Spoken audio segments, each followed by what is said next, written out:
Cabinet मध्ये काम करतो त्याचे तुम्ही प्रमुख आहात. तुमच्याविषयी आदरभावच नेहमी येतो, पण आज ममत्व भाव येतोय. कारण ते तुम्हाला बाहुबली म्हणत आहेत, काही वर्षापूर्वी मला शिवगामिनी म्हणत होते. तर शिवगामिनी बाहुबलीची आई आहे आणि त्याच्यामुळे मला आज तुम्हाला बघताना वेगळाच भाव आला. शिवगामीचं वाक्य असतं, सुरेश अण्णा धस कुठे गेले, जसं तुम्ही पिक्चरचे डायलॉग म्हणता, आम्ही पण पिक्चरचे डायलॉग म्हणतो. शिवगामीचं वाक्य असतं, मेरा वचन ही है मेरा शासन. आणि जे जाहीर वचन सुरेश धसांना मी दिले तेच माझं शासन आहे. की गोपीनाथ मुंडेची लेख आहे, बोलणं एक आणि करणं एक आहे, माझ्या रक्तात नाही. आज हा कार्यक्रम सुरेश धसांनी आवर्जून उल्लेख केला. काय उल्लेख केला? 2003 मधला उल्लेख केला. 2003.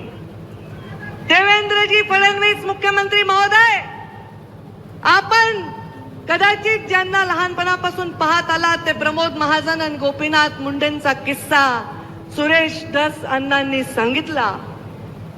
अण्णा, मी पण तुम्हाला म्हणते बरं का अण्णा, तुम्ही ताईसाहेब म्हणत नाही, जशा तसंच आहे आपलं प्रेमाचं नातं. इज्जत आम्ही देतो, पण मला आज आनंद वाटला की त्या 2003चा उल्लेख झाला. आदरणीय मुख्यमंत्री महोदय, मी तुम्हाला आठवण करून देऊ इच्छिते, म्हणजे तुम्ही सांगू शकता की याचा उगम आपल्या पक्षाच्या नेत्यांकडून झालाय. या ठिकाणी एक सैनिकी छावणी होण्याची प्रस्ताव जॉर्ज फर्नांडिस मंत्री असताना झाला होता. आणि हे पोरं आता घोषणा देत आहेत, युवा आमचे उत्साहित आहे, कदाचित लहान असतील, रांगत असतील, जन्मलेही नसतील. 2003 यामध्ये प्रमोद महाजनांना एक पत्र मुंडे साहेबांनी 2003च्या जानेवारीत दिलं आणि 19 फेब्रुवारी 2003ला जॉर्ज फर्नांडिसांना पत्र दिलं की हे 40-42 जे गाव आहेत हे माझे गाव आहेत, तिथे राहणारे माणसं माझे जीवाभावाचे. इथे सैनिकी छावण्या करू नका. इथे शेतकरींचा उदरनिर्वाह शेतीवर जातो. या जमिनी बागायती असून इथे पाणी येण्यासाठी इथे एखादी उपसा सिंचन योजना करा. हे 2003चं त्यांचं पत्र, ज्याचा आवर्जून सुरेश अण्णांनी उल्लेख केला.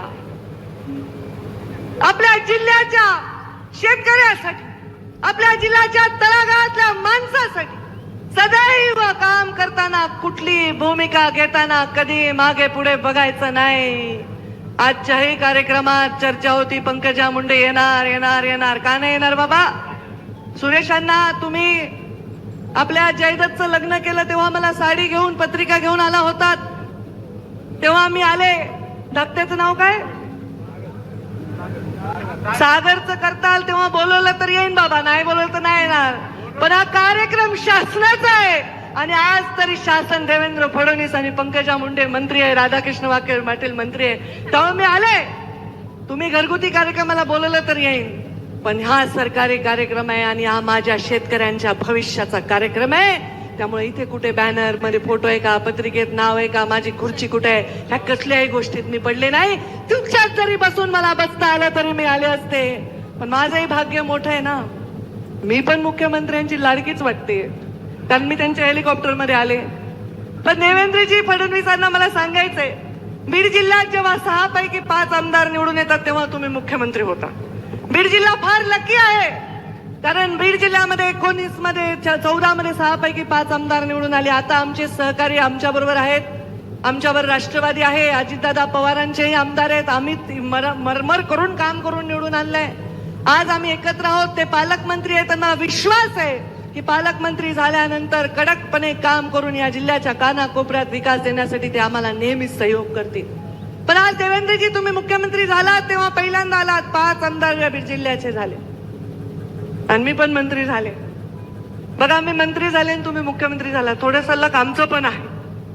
पण तुम्ही मुख्यमंत्री झाल्याचा आनंद हा आहे, कुठला अभिनिवेश नाही, कुठला बडेजाव नाही. मला माहिती, जेव्हा हे बाहुबलीच्या घोषणा देत आहेत, कारण देवेंद्रजींना मी ज्या पद्धतीने ओळखते तुमच्यापैकी मंचावरचं मला नाही वाटत तेवढं पद्धतीने ओळखतंय कोणी.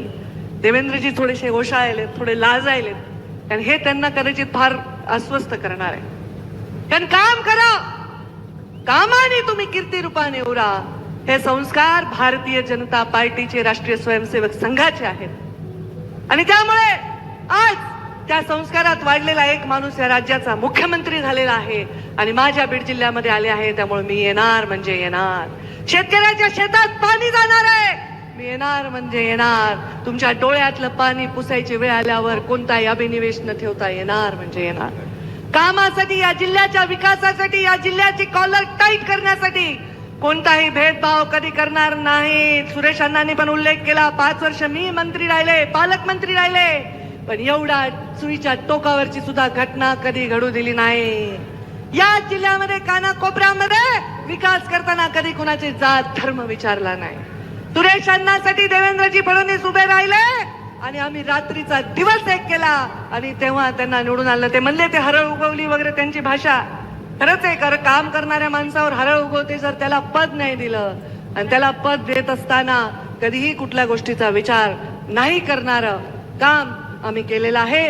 आज या बीड जिल्ह्याचं नाव या देशामध्ये अनेक क्रांतीवीरांमुळे झालं, गोपीनाथ मुंडे, प्रमोद महाजनांमुळे झालं, या जिल्ह्यामधल्या अनेक नेत्यांमुळे झालं. इथे सांगितलं की केशर काकू क्षीरसागर एक महिला असून सतत खासदार राहिल्या, विमलताई पालकमंत्री राहिल्या, प्रीतमताई खासदार राहिल्या. त्यांनी सुद्धा या कुंटेफळची ईसी देण्यासाठी 3 दिवस बसून तिथे ईसी आणून दिली. प्रत्येकाने याच्यामध्ये योगदान दिलेलं आहे. कारण या जिल्ह्याच्या शेतकऱ्याच्या पाठीमागे या जिल्ह्याच्या प्रत्येक पक्षाचा, प्रत्येक विचाराचा, प्रत्येक जातीचा नेता उभा आहे. हे चित्र या राज्यामध्ये जावं ही माझी इच्छा आहे. देवेंद्रजी एकच वाक्य बनून सांगेन, हा जिल्हा आहे ना, जसा सह्याद्री कळला नाही मोगलांना, त्यांनी शिवाजी महाराजांना त्यांना वाटते हे मुठभर सैन्य घेऊन आम्हाला सारखे कसे हरवतात.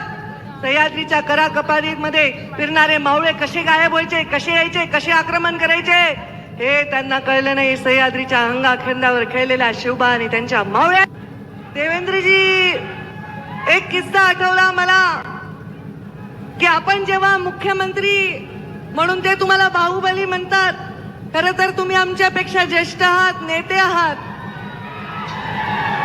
आणि आम्ही ज्या कॅबिनेट मध्ये काम करतो त्याचे तुम्ही प्रमुख आहात. तुमच्याविषयी आदरभावच नेहमी येतो, पण आज ममत्व भाव येतोय. कारण ते तुम्हाला बाहुबली म्हणत आहेत, काही वर्षापूर्वी मला शिवगामिनी म्हणत होते. कॅबिनेट मध्ये काम करतो त्याचे तुम्ही प्रमुख आहात. तुमच्याविषयी आदरभावच नेहमी येतो, पण आज ममत्व भाव येतोय. कारण ते तुम्हाला बाहुबली म्हणत आहेत, काही वर्षापूर्वी मला शिवगामिनी म्हणत होते. तर शिवगामिनी बाहुबलीची आई आहे आणि त्याच्यामुळे मला आज तुम्हाला बघताना वेगळाच भाव आला.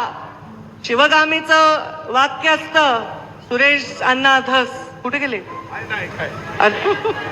जसं तुम्ही पिक्चरचे डायलॉग म्हणता, आम्ही पण पिक्चरचे डायलॉग म्हणतो. शिवगामीचं वाक्य असतं, मेरा वचन ही है मेरा शासन. आणि जे जाहीर वचन सुरेश धसांना मी दिले तेच माझं शासन आहे. की गोपीनाथ मुंडेची लेख आहे, बोलणं एक आणि करणं एक आहे, माझ्या रक्तात नाही. आज हा कार्यक्रम सुरेश धसांनी आवर्जून उल्लेख केला. काय उल्लेख केला? 2003 मधला उल्लेख केला. 2003. देवेंद्रजी फडणवीस मुख्यमंत्री महोदय, आपण कदाचित ज्यांना लहानपणापासून पाहत आलात ते प्रमोद महाजन आणि गोपीनाथ मुंडेंचा किस्सा सुरेश धस अण्णांनी सांगितला. अण्णा, मी पण तुम्हाला म्हणते बरं का अण्णा, तुम्ही ताईसाहेब म्हणत नाही, जशाला तसंच आहे आपलं प्रेमाचं नातं. इज्जत आम्ही देतो, पण मला आज आनंद वाटला की त्या 2003 चा उल्लेख झाला. आदरणीय मुख्यमंत्री महोदय, मी तुम्हाला आठवण करून देऊ इच्छिते, म्हणजे तुम्ही सांगू शकता की याचा उगम आपल्या पक्षाच्या नेत्यांकडून झालाय. या ठिकाणी एक सैनिकी छावणी होण्याची प्रस्ताव जॉर्ज फर्नांडिस मंत्री असताना झाला होता. आणि हे पोरं आता घोषणा देत आहेत, युवा आमचे उत्साहित आहे, कदाचित लहान असतील, रांगत असतील, जन्मलेही नसतील. 2003 यामध्ये प्रमोद महाजनांना एक पत्र मुंडे साहेबांनी 2003च्या जानेवारीत दिलं आणि 19 फेब्रुवारी 2003ला जॉर्ज फर्नांडिसांना पत्र दिलं की हे 40-42 जे गाव आहेत हे माझे गाव आहेत, तिथे राहणारे माणसं माझे जीवाभावाचे, इथे